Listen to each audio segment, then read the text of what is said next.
Hello दोस्तों, कैसे हैं आप सब। उम्मीद है आप कुछ ना कुछ नया ज़रूर पढ़ रहे होंगे और कुछ ना कुछ नया ज़रूर सीख रहे होंगे। दोस्तों, मिलेनियर ये एक ऐसा शब्द है, जब भी ये शब्द हमारे सामने आता है या हमारे कानों में पड़ता है तो दिमाग में बस एक ही लाइफ स्टाइल आती है। महंगी गाड़ियाँ, महंगे घर, महंगे स्कूल्स और लग्जरी लाइफ स्टाइल्स, महंगे कपड़े, महंगी घड़ियाँ। तो जिस किसी के पास भी ये है वो मिलेनियर है। जब भी हम ऐसा देखते हैं कि कोई ऐसा इंसान हमारे सामने आता है, जब महंगी गाड़ी में से कोई इंसान उतरता है तो हमें लगता है यार ये मिलेनियर है। लेकिन क्या हकीकत में मिलेनियर ऐसे होते हैं कि जो हमें दिखता है सामने से, यानी कि जो हमें अमीर दिखते हैं, क्या हकीकत में वैसे ही अमीर होते हैं?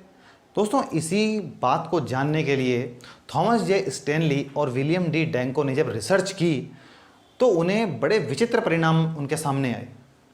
दोस्तों, हमारी आज की जो बुक है वो है द मिलेनियर नेक्स्ट डोर। इसे लिखा है थॉमस जे स्टैनली और विलियम डी डैंको ने। दोस्तों, जब दोनों मिलेनियर के ऊपर रिसर्च कर रहे थे उन्हें बड़ी अजीब सी बात पता चली। इस रिसर्च के लिए वो अमेरिका के उन इलाके में गए जहाँ पर कि बहुत अमीर लोग रहते थे, यानी कि जिसे हम कहते हैं कि जो महंगी life style, luxury life style जो लोग फॉलो करते थे, वो उस इलाके में गए। वहाँ जब वो उन लोगों से मिले तो उन्होंने वहाँ देखा कि हकीकत में जो लोग उन इलाके में रहते हैं, जिनके पास महंगी गाड़ियाँ, महंगे घर, महंगी घड़ियाँ, महंगे कपड़े, महंगे जूते, महंगे हॉलीडेज़, जो ये सब जिनके पास था, वो लोग भी पैसे के लिए एक्चुअली उतना ही स्ट्रगल कर रहे थे जितने कि दूसरे आम इंसान कर रहे हैं। तो अब ये बड़ी अजीब सी बात थी, क्योंकि हमारे हिसाब से तो वो मिलेनियर थे, लेकिन वो मिलेनियर आखिर थे क्यों नहीं? तो फिर मिलेनियर होते कैसे थे? जब वो इस पर रिसर्च कर रहे थे तो दूसरे इलाकों में गए। वहाँ उन्हें जब उन्होंने देखा तो उन्हें वहाँ शॉक लग गया। उन्होंने देखा कि जो हकीकत में मिलेनियर थे उनमें और जो मिलेनियर नहीं थे, हम जिनको मिलेनियर कहते हैं कि जिनके पास महंगी महंगी जो life style, luxury life style जो लोग फॉलो करते हैं, कि वो मिलेनियर जो दिखते हैं और जो हकीकत में मिलेनियर होते हैं, उन दोनों में बहुत फ़र्क था।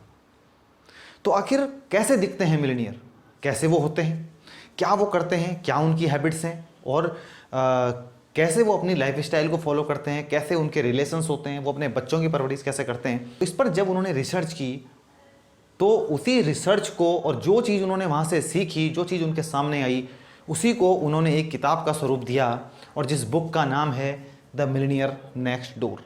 दोस्तों, इस बुक समरी में हम सीखेंगे कि कैसे मिलेनियर होते हैं और वो क्या लाइफ स्टाइल फॉलो करते हैं, और क्या आप भी मिलेनियर बन सकते हो, और अगर बन सकते हो तो फिर क्या आपको अपनी लाइफ में ध्यान रखना पड़ेगा कि क्या आप मिलेनियरों की ज़िंदगी से आप सीख सकते हो ताकि आप भी मिलेनियर बन सको। दोस्तों, आगे बढ़ने से पहले अगर आपने चैनल को अभी तक सब्सक्राइब नहीं किया है तो चैनल को सब्सक्राइब करना बिल्कुल ना भूलें। तो चलिए दोस्तों, बिना देरी किए शुरू करते हैं आज की वीडियो। दोस्तों, सबसे पहले meet the millionaire next door. Author कहते हैं कि हम लोग जो होते हैं वो क्या करते हैं, मैक्सिमम लोग हम सोचते हैं कि जब हमारी इनकम बढ़ जाएगी तो हम ज़्यादा अमीर बन जाएंगे, यानी कि जब हमारी इनकम बढ़ जाएगी तो हमारे पास ज़्यादा पैसा होगा। लेकिन ऑथर कहते हैं कि जैसे जैसे आपकी इनकम बढ़ेगी, जैसे इनकम बढ़ती है, वैसे वैसे आपके जो टैक्स हैं वो भी बढ़ते हैं। कभी कभी तो टैक्स में आपकी इनकम का बहुत बड़ा पार्ट जो है वो चला जाता है।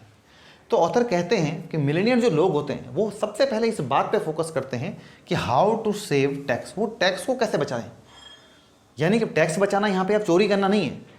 टैक्स कानून के तहत जो भी प्रावधान हैं, जिन प्रावधानों के तहत टैक्स में छूट की ली जा सकती है, वो उनका लाभ उठाते हैं।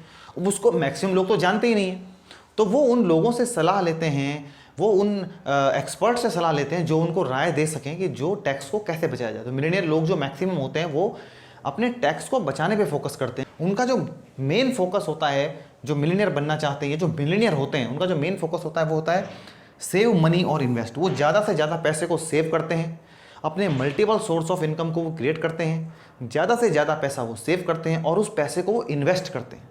खाली सेव नहीं करना है कि पैसा आपने बचा लिया, वो उस पैसे को काम पे लगा देते हैं ताकि वो पैसा भविष्य में उनके लिए और वेल्थ क्रिएट कर सके। वो लोग सिंपल रहते हैं। फालतू के शो ऑफ में मिलेनियर जो हकीकत में होते हैं वो नहीं होते हैं। उनकी सिंपल लाइफ स्टाइल होती है।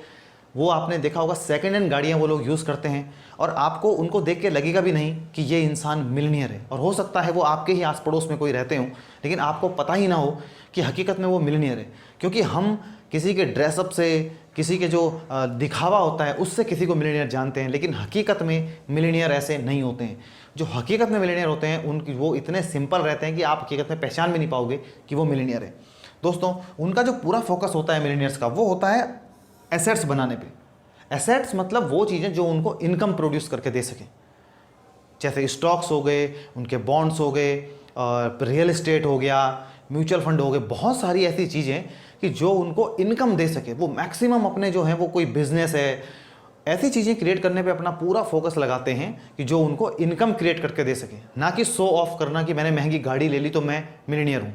वो शो ऑफ बिल्कुल भी नहीं करते हैं। उनका जो पूरा फोकस होता है, या तो वो कोई बिजनेस करते हैं जो मिलीनियर होते हैं, या फिर वो सेल्फ एम्प्लॉयड होते हैं।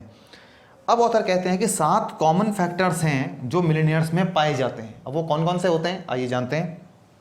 सबसे पहला फैक्टर जो मिलीनियर्स में होता है वो होता है they live well below there mean, यानी कि वो अपनी इनकम से कम पे जीना सीखते हैं। वो अपनी इनकम से कम पे जीते हैं।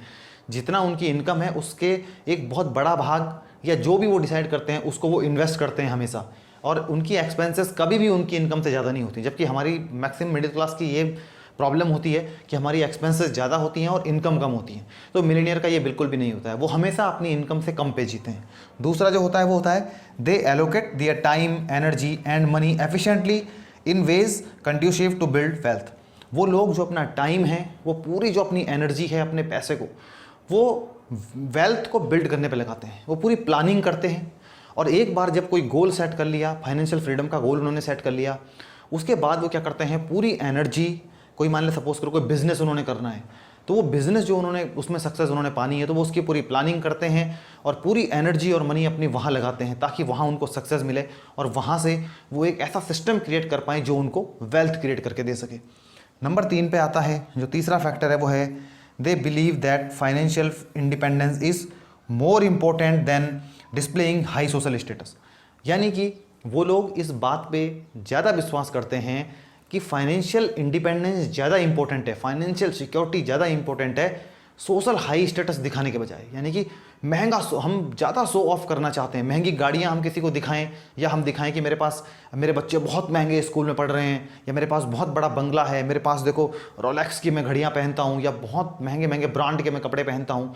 मिलीनियर लोग इस बात पे फोकस नहीं करते हैं। उनका सोचना होता है कि इम्पोर्टेंट ये है कि हम फाइनेंशियल फ्रीडम अचीव कर पाएँ, ताकि हमको जो है वो काम अपने डेली के खर्चों को चलाने के लिए ना करना पड़े, इसलिए बल्कि एक्सपेंसेस को करने के लिए हमको काम ना करना पड़े। हम काम इसलिए कर पाएँ ताकि हम समाज की बेहतरी के लिए कुछ कर पाएँ, मानवता की भलाई के लिए कुछ कर पाएँ, कुछ क्रिएटिव कर पाएँ सोसाइटी के लिए, और वो काम कर पाएँ जिसको करने में हमको अच्छा लगता है, जो काम करने में हमको पसंद है, ना कि मजबूरी में कोई काम करें।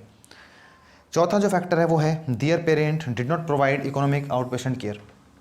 मिलेनियल लोग अपने बच्चों को फिजूल खर्ची नहीं देते हैं कि वो अपने बच्चों को फिजूल की दौलत दें और उनके बच्चे फिजूल का पैसा उड़ाएं। वो अपने बच्चों को ऐसा नहीं देते हैं। वो जो पैसा देते हैं वो उसमें पूरा उनका हिसाब रखते हैं कि वो उन पैसे का क्या कर रहे हैं, उन पर नज़र रखते हैं। सिर्फ उनको फालतू में पैसे उड़ाने के लिए वो नहीं देते हैं, वो अपने बच्चों को पैसों की वैल्यू करना सिखाते हैं। 5वें नंबर पर आता है their adult children are economically self sufficient. जो मिलीनियर लोग होते हैं वो अपने बच्चों को सेल्फ इंडिपेंडेंट बनाना सिखाते हैं ताकि वो अपने खर्चों को, अपने आप को खुद चला सकें। बेसिकली वो सेल्फ डिपेंड बन सकें, वो पेरेंट पे डिपेंड ना रहें। ये मिलीनियर की विशेषता होती है। 6वां फैक्टर है they are proficient in targeting market opportunities.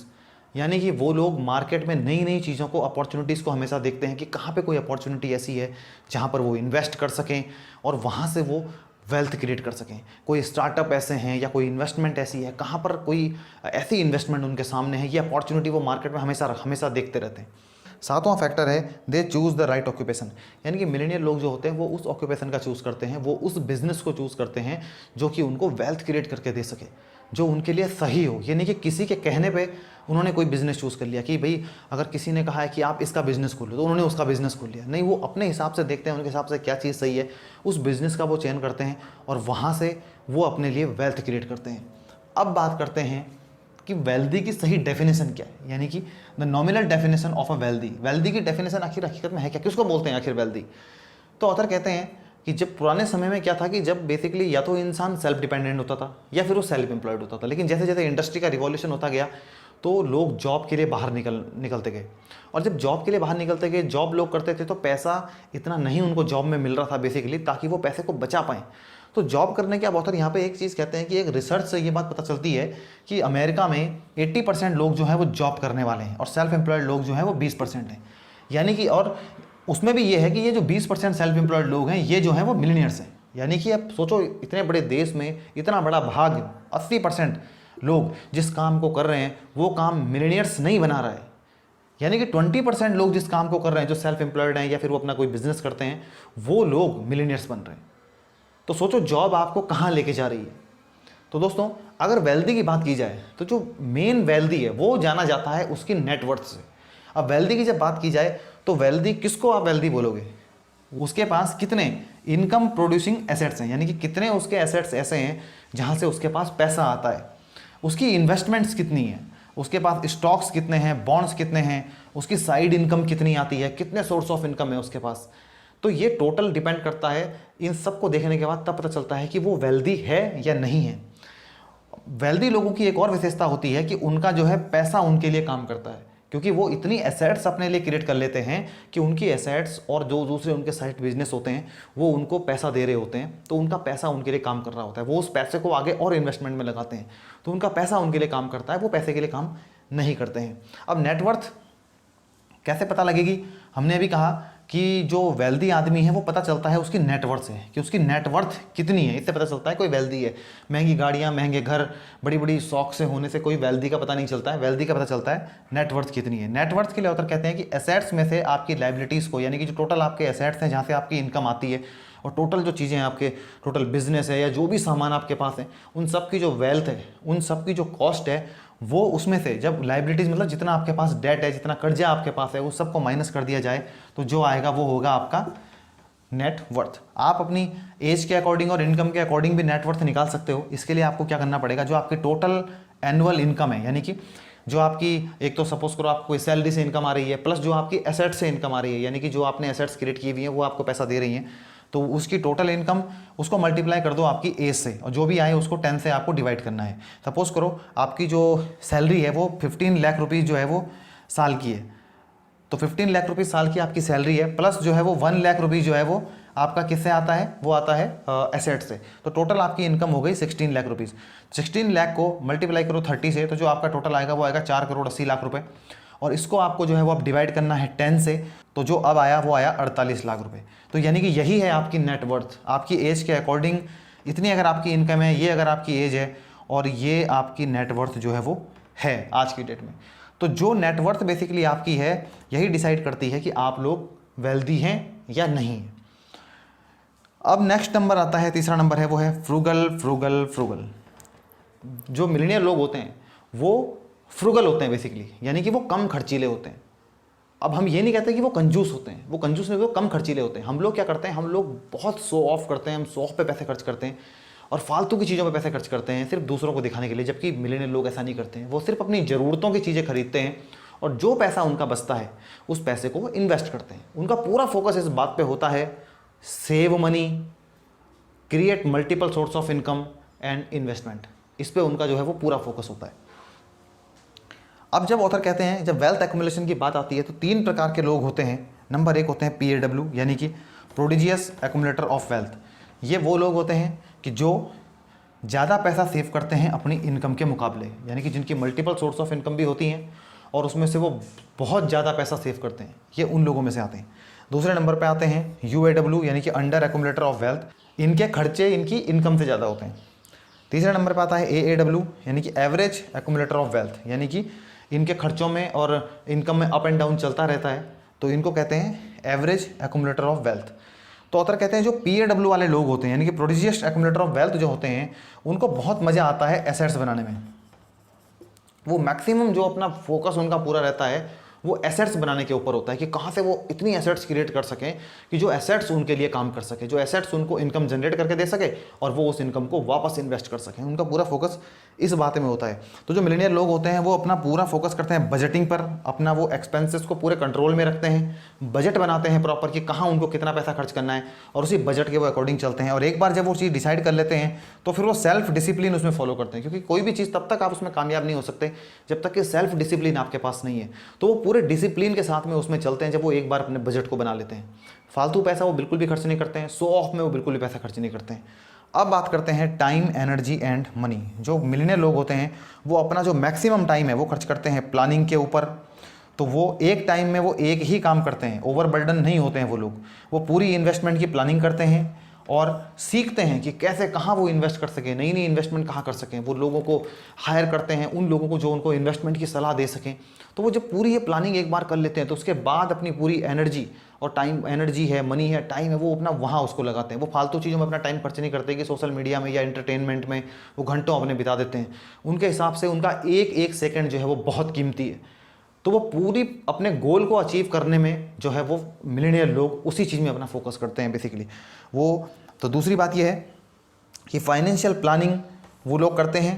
Control expenses, वो उनका पूरा अपनी ध्यान होता है अपनी एक्सपेंसेस को कंट्रोल करने में, ज़्यादा से ज़्यादा जो है वो पैसा बचाने में। इसके लिए वो अकाउंटेंट हायर करते हैं, एडवोकेट हायर करते हैं, ताकि जो अकाउंटेंट हैं वो उनको राय दे सकें टैक्स को बचाने में और उनकी जो पूरे बजट को बनाने में। और इसी तरीके से जो है वो एडवोकेट्स हैं जो उनको सलाह दे सकें, सही राय दे सकें कि किस तरीके से आप जो है टैक्स को कानूनी दायरे में रह के आप टैक्स बचा सकते हो और वहाँ से आप पैसा बचा सकते हो। और उस चीज़ की प्लानिंग करके वो जो है ज़िंदगी में वो आगे बढ़ते हैं। अब आता है you are not what you drive. Author कहते हैं जो मिलियनियर्स होते हैं ना वो बेसिकली फर्स्ट हैंड गाड़ियाँ लेना मोस्टली पसंद नहीं करते। वो पसंद करते हैं सेकंड हैंड गाड़ियाँ लेना, क्योंकि वहाँ से वो अपना पैसा बचाते हैं और उन पैसे को वो वापस इन्वेस्ट कर देते हैं। आप सोचो कि अगर आप एक 10 लाख की कार अगर आप एक ले रहे हो, तो वहीं अगर आप उस कार को सेकंड हैंड अगर आप कार लोगे तो वो कार आपको 5 लाख या 6 लाख की मिल जाएगी। तो वहाँ से आप 4 लाख रुपए आपने वहाँ से बचा लिए और उसी 4 लाख रुपए को आप जब इन्वेस्ट कर दोगे मार्केट में तो आने वाले टाइम में वो 4 लाख रुपए आपके लिए कितनी वेल्थ क्रिएट कर पाएगा। तो इस तरीके से जो मिलियनियर लोग होते हैं वो बेसिकली इस बात पे फोकस करते हैं कि इन्वेस्टमेंट बढ़ाई जाए, ना कि शो ऑफ के लिए चीज़ें खरीदी जाएं। सिर्फ नया आईफोन मार्केट में आया है और उसके लिए लाइन पे लग के मुझे सिर्फ इसलिए फ़ोन बदलना है क्योंकि नया आईफोन मार्केट में आ गया है। तो मिलियनियर लोग कभी भी ऐसा नहीं करते हैं। वो लोग खरीदते हैं चीज़ें, लेकिन वो रुक के खरीदते हैं। वो उन चीज़ों को सेकेंड हैंड में खरीदते हैं और वो सिर्फ इसलिए नहीं खरीदते कि कोई चीज़ मार्केट में नहीं आ गई। उनका काम जिस चीज़ से चल रहा है वो लोग अपना काम चला रहे हैं। और हम लोग क्या करते हैं, हम लोग मार्केट में नया फ़ोन आ गया है तो पुराना फ़ोन मेरा बहुत बढ़िया चल रहा है, मैंने अभी लिया है चाहे 6 महीने पहले, लेकिन मैं उसको तुरंत बदल दूंगा क्योंकि मार्केट में नया वर्जन आ गया उसका। तो ये चीज़ें हमको बदलने की ज़रूरत है। अगर आप अपनी लाइफ में मिलियनेयर बनना चाहते हो तो ये सारी हैबिट्स आपको अपने अंदर डालनी पड़ेंगी। और ये सारी हैबिट्स अगर आप अपने अंदर डाल लोगे तो आप भी मिलियनेयर बन सकते हो, कोई भी मिलियनेयर बन सकता है। लेकिन मुद्दा ये है कि क्या हम इतने डिसिप्लिन्ड हो सकते हैं, क्या हम इन चीज़ों को फॉलो कर सकते हैं। तो नेक्स्ट जो आता है वो आता है economic out patient care. Author कहते हैं कि जो मिलियनियर होते हैं वो अपने बच्चों को पैसा सिर्फ फिजूल खर्चे के लिए नहीं देते। हम लोग मैक्सिमम जो मिडिल क्लास लोग होते हैं वो क्या करते हैं, हमारी सोच ये होती है कि यार हमको जो चीज़ बचपन में नहीं मिली, हमको जो फैसिलिटीज़ बचपन में नहीं मिली, हम अपने बच्चों को वो सारी फैसिलिटीज़ देंगे। और इस चक्कर में क्या होता है कि हम अपने बच्चों को पैसों की वैल्यू करवाना भूल जाते हैं। हम लोग क्या करते हैं, उनको पैसे पे पैसे बेफिजूल में हम उनको देते रहते हैं और इसका नतीजा ये होता है कि वो बच्चे पैसे की वैल्यू करना नहीं सीखते हैं, वो पैसे का स्ट्रगल करना नहीं सीखते हैं। उनको ये पता नहीं चलता है कि ये पैसा आता कहाँ से, किस तरह से ये पैसा आएगा और इसको बढ़ाया किस तरीके से जाता है। तो जो मिलियनियर लोग होते हैं वो मोस्टली इन चीज़ों का ध्यान रखते हैं कि इकोनॉमिक आउट पेशेंट केयर जो है, यानी कि बच्चों को सिर्फ फिजूल खर्ची के लिए पैसे देना और सिर्फ दौलत, जैसे अब आउट पेशेंट केयर का मतलब ये है कि बच्चों को जब दौलत दे दी जाती है और बच्चे बिना सोचे समझे उसको खर्च करें, तो वो होती है इकोनॉमिक आउट पेशेंट केयर। वो बच्चा कभी भी पैसों को कमाने की नहीं सोचेगा, वो बच्चा कभी भी उस पैसे को बढ़ाने की नहीं सोचेगा। वो बच्चा क्योंकि पैसे की वैल्यू करना ही नहीं जानता है, इसलिए उसको पता ही नहीं है बेसिकली कि पैसे के साथ में डील कैसे करना है। तो जो मिलियनियर लोग होते हैं वो इस बात का ध्यान रखते हैं कि अपने बच्चों को पैसे की वैल्यू करवाना सिखाया जाए, ना कि उस बच्चे को सिर्फ फिजूल खर्ची करना सिखाया जाए। नेक्स्ट जो है बेसिकली वो है फाइंड यूर नीश। ऑथर कहते हैं कि अगर आपको ज़िंदगी में अमीर बनना है, मिलियनियर बनना है, तो आपको अपनी निश फाइंड करनी पड़ेगी। यानी कि आप क्या कर सकते हो, देखो या तो आप कोई बिजनेस कर सकते हो या आप सेल्फ एम्प्लॉयड हो सकते हो। अदरवाइज आप अमीर लोगों से जुड़ के भी पैसा कमा सकते हो। आप कैसे कमा सकते हो? ऑथर कहते हैं बहुत सारे प्रोफेशन ऐसे हैं जिनकी ज़रूरत अमीर लोगों को पड़ती है, जो मिलियनियर लोग होते हैं उनको भी ज़रूरत पड़ती है। तो आप ऐसा कोई प्रोफेशन या तो सिलेक्ट कर लो कि जिससे कि आप जो है वो मिलियनियर लोगों की हेल्प कर पाओ और वहाँ से आप पैसा बना पाओ। अब मिलियनियर लोगों की अगर बात करें तो वो अपना एक एक समय उनका बहुत कीमती होता है। वो हर चीज़ में बहुत ज़्यादा टाइम किसी भी चीज़ में खर्च नहीं करना चाहते। वो चाहते हैं कि अपने टाइम को वो अपने बिजनेस की ग्रोथ में लगाएं, इन्वेस्टमेंट में लगाएं। वो उस चीज़ में टाइम खर्च करना चाहते हैं। तो इसके लिए बहुत सारी चीज़ें जो उनकी ज़रूरत पड़ती है, इसमें सबसे पहला जो प्रोफेशन ऑथर कहते हैं वो कहते हैं अटॉर्नी या लॉयर। आप कोई ऐसे वकील बन जाओ जो कि उनको हेल्प कर सके टैक्स बचाने में, इन्वेस्टमेंट में, प्लानिंग में, जो उनकी हेल्प कर सके, जो उनके बिजनेस के प्रॉब्लम्स हैं उन प्रॉब्लम्स को वो सॉल्व कर सके। तो आपने देखा है मिलियनेयर लोग जो कोई बिजनेस की प्रॉब्लम्स अगर उनके सामने आती हैं तो वो वकील हायर करते हैं, एडवोकेट हायर करते हैं, ताकि वो उनको जो है उनकी प्रॉब्लम से वो उनको निकाल सकें। नेक्स्ट जो इसमें है वो है मेडिकल या डेंटिस्ट। अमीर लोग जो होते हैं अपने और अपने बच्चों के ऊपर मेडिकल के ऊपर भी प्रॉपर ध्यान रखते हैं। तो इस तरीके से या तो डेंटिस्ट कोई बन सकता है या फिर मेडिकल में डॉक्टर वगैरह है, और बहुत सारी ब्रांचेज हैं, वो सारी आप लोग वो कर सकते हो। नेक्स्ट जो वो है, या आप टीचर बन सकते हो या फिर ट्यूशन आप प्रोवाइड कर सकते हो, क्योंकि मिलियनेयर लोग जो होते हैं वो अपने बच्चों को अच्छी एजुकेशन दिलवाना चाहते हैं। तो आप एक अच्छे टीचर बन सकते हो, आप एक अच्छे ट्यूटर बन सकते हो। नेक्स्ट है अकाउंटेंट है। अमीर लोग हमेशा टैक्स बचाने के तरीके ढूंढते रहते हैं, तो आप अकाउंटेंट बन सकते हो। आप अपनी स्किल्स पे इतना ज़्यादा आप काम करो कि आप मिलियनेयर्स के लिए आप काम कर सको। आप अपनी अकाउंटेंट की स्किल से उनकी आप हेल्प कर सको, ताकि वहाँ से आप पैसा बना सको। आप हाउसिंग स्पेशलिस्ट बन सकते हो या फिर हाउस सर्विस प्रोवाइडर। मिलियनेयर लोग जो होते हैं वो नई इन्वेस्टमेंट के लिए या फिर अपने रहने के लिए जो है प्रॉपर्टी में इन्वेस्ट करते रहते हैं। अब आप वो बन सकते हो बेसिकली जो उनको प्रॉपर्टी की रिसर्च करके उनको बता सके कि कहाँ प्रॉपर्टी लेनी है, क्या है, कैसे है। तो आप ये काम कर सकते हो। प्रॉपर्टी लेने के बाद भी उनको हाउस सर्विस की बहुत सारी चीज़ें होती हैं जो उनको हेल्प की ज़रूरत पड़ती है, तो वो आप चीज़ें कर सकते हो। इसके अलावा आप ट्रैवल एजेंट्स बन सकते हो। बेसिकली ऑथर कहते हैं कि ट्रैवल, अब अमीर लोग जो होते हैं वो हॉलीडेज़ बहुत मनाते हैं, वो विदेश यात्रा करने के लिए जाते हैं, देश विदेश में जाते रहते हैं। तो उनको ज़रूरत पड़ती है ऐसे एजेंट की जो उनकी हेल्प कर सके इस ट्रैवलिंग के दौरान में, या फिर इस ट्रैवलिंग की बुकिंग वगैरह में उनकी हेल्प कर सके, आप वो बन सकते हो। सातवां जो है वो है फंड रेजिंग काउंसलर आप बन सकते हो। किसी भी बिजनेस को चलाने के लिए जब फंड रेज करने की ज़रूरत पड़ती है तो अमीर लोग, मिलियनेयर लोग क्या करते हैं, वो अपने बिजनेस को चलाने के लिए फंड रेजिंग मैनेजर को हायर करते हैं, क्योंकि जो बेसिकली उनको फंड रेज करने की पूरी प्लानिंग उनको बता सके, किस तरीके से फंड रेज किया जा सकता है। तो ये बहुत सारे प्रोफेशन है जिसको कि आप मिलियनेयर के साथ में जुड़ के भी आप वहाँ से खुद भी पैसा कमा सकते हो और खुद भी मिलियनेयर वहाँ से बन सकते हो। तो इस तरीके से आपको ये ध्यान रखना है आपके लिए कौन सी चीज़ फिट बैठती है। तो दोस्तों ये थी द मिलियनेयर नेक्स्ट डोर की बुक समरी, जिसमें हमने सीखा कि सबसे पहले मिलियनेयर होते कैसे हैं, वो क्या काम करते हैं, दिखते कैसे हैं, कौन सी ऐसी विशेषताएं हैं कि जो मिलियनेयर्स के अंदर पाई जाती हैं, ये हमने इसमें से सीखा। फिर हमने सीखा वेल्दी लोग किसको बोलते हैं, यानी कि हकीकत में अमीर लोग कौन होते हैं और वो कैसे दिखते हैं। फिर हमने सीखा नेटवर्थ कैसे कैलकुलेट की जाती है। फिर हमने सीखा कि अगर आपको अमीर बनना है तो आपको फ्रुगल होना पड़ेगा, यानी कि आपको अपने एक्सपेंसेस को कंट्रोल करना पड़ेगा, और इस तरीके से आप कौन सी निश अपनी सिलेक्ट कर सकते हो। और इस तरीके से हमने काफ़ी चीज़ें इस बुक में सीखी हैं। मैं आपको रिक्वेस्ट करूंगा कि आप इस बुक को ज़रूर पढ़ो, आपको इस बुक में से बहुत कुछ नया सीखने को मिलेगा। दोस्तों आज की वीडियो में बस इतना ही। वीडियो अच्छी लगी हो तो इसको लाइक करें और शेयर करें उन लोगों तक जो लोग फाइनेंशियल फ्रीडम की जर्नी को हासिल करना चाहते हैं, जो लोग अपनी ज़िंदगी में अमीर बनना चाहते हैं, जो लोग अपनी ज़िंदगी में पैसे को सेव करना चाहते हैं। तो चलिए दोस्तों, मिलते हैं किसी और वीडियो में किसी और बुक के साथ। तब तक के लिए पढ़ते रहिए, सीखते रहिए, आगे बढ़ते रहिए।